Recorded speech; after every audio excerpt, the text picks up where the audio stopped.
Salve sahabat Katoliku keren, dahulu kita pernah membahas ordinariat militer atau yang disebut Keuskupan TNI Polri. Keuskupan TNI Polri adalah wilayah pelayanan keuskupan khusus untuk umat Katolik yang berada di lingkungan TNI atau Polri atau yang keluarganya merupakan anggota TNI Polri. Keuskupan TNI Polri ini sudah dibentuk sejak tahun 1949. Di dunia, terdapat 36 negara yang memiliki keuskupan militer seperti ini, yaitu diantaranya Italia, Filipina, Korea Selatan, Australia, Indonesia, Amerika Serikat, dan lain-lain. Nah, di Asia hanya 2 negara saja loh yang memiliki keuskupan khusus militer Katolik ini, yaitu Indonesia dan Korea Selatan. Sebagian besar lainnya ada di benua Eropa dan Amerika. Keren ya Indonesia. Di sisi lain, sudah tahukah sahabat Katoliku keren, bahwa di dalam gereja Katolik terdapat Romo militer?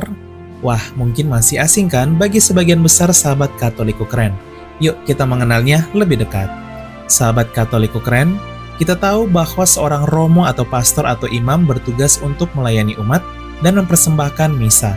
Namun tak hanya terbatas di lingkungan gereja saja, tugas seorang Romo atau pastor juga ada loh di lingkungan militer. Ya, mereka disebut Romo militer. Terdapat 2 jenis Romo militer yang bisa kita bedakan, yaitu militer organik dan militer tituler. Yang pertama kita bahas dulu Romo militer organik. Militer organik adalah seorang Romo atau pastor yang juga merupakan anggota militer penuh. Singkatnya, Romo tersebut selain adalah pastor, ia juga adalah anggota militer atau tentara. Wah, unik ya. Romo militer organik mengabdikan dan mempersembahkan hidup mereka tak hanya untuk gereja tapi juga untuk bangsa. Beberapa contoh Romo militer yang terkenal di Indonesia diantaranya Romo Satya, Romo Nasib Suroto, dan Pastor Kolonel Yosep Maria Marcelinus Bintoro PR atau yang akrab disapa Romo Yos Bintoro, yang juga adalah wakil uskup dari Keuskupan Umat Katolik di lingkungan TNI Polri. Yang kedua kita bahas Romo militer tituler. Romo militer yang tituler adalah para Romo yang berstatus sebagai PNS di lingkungan TNI Polri yang tidak memperoleh pangkat militer. Jadi mereka pure adalah Romo saja tanpa menjadi anggota militer, namun ditugaskan untuk melayani umat Katolik di lingkungan TNI Polri.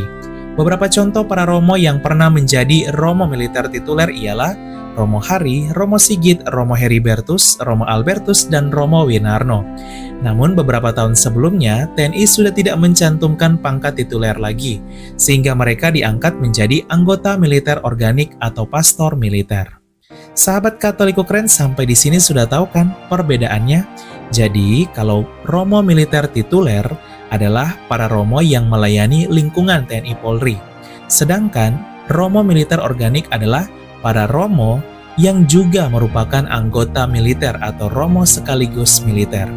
Apakah ada Romo militer tituler yang kemudian menjadi Romo militer organik? Ada. Salah satunya Romo Yos Bintoro.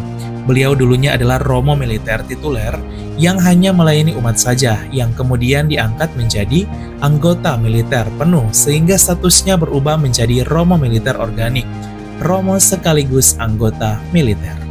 Sahabat Katoliku keren, semoga informasi ini menambah wawasan kalian ya, khususnya akan para Romo militer, baik tituler atau Romo saja, maupun organik yang adalah Romo sekaligus anggota militer.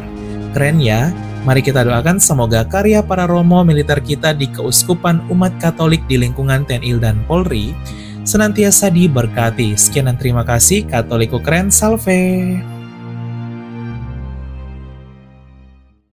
Keluarga kami dibangun dari berbagai bangsa, baik orang tua maupun muda, kaya dan miskin, pria dan wanita, orang yang berdosa maupun yang kudus.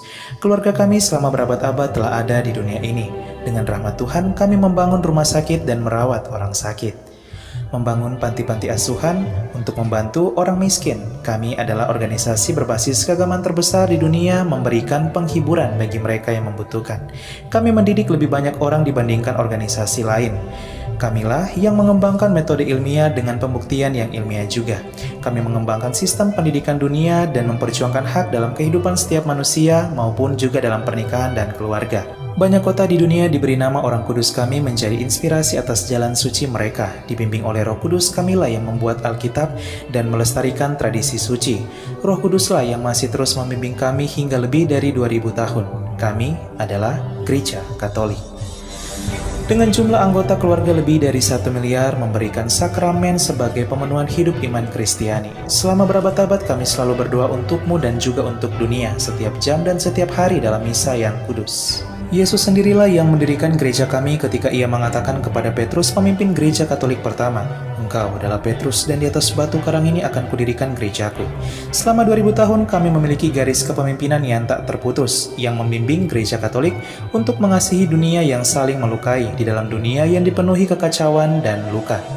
Sungguh meneguhkan jika kami mengetahui bahwa ada yang tetap berada dalam kebenaran sejati yang kuat, yaitu iman Katolik.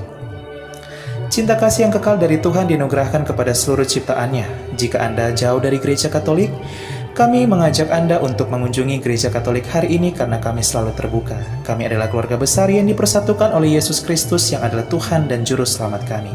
Kami adalah gereja Katolik, selamat datang kembali ke rumah yang sejati.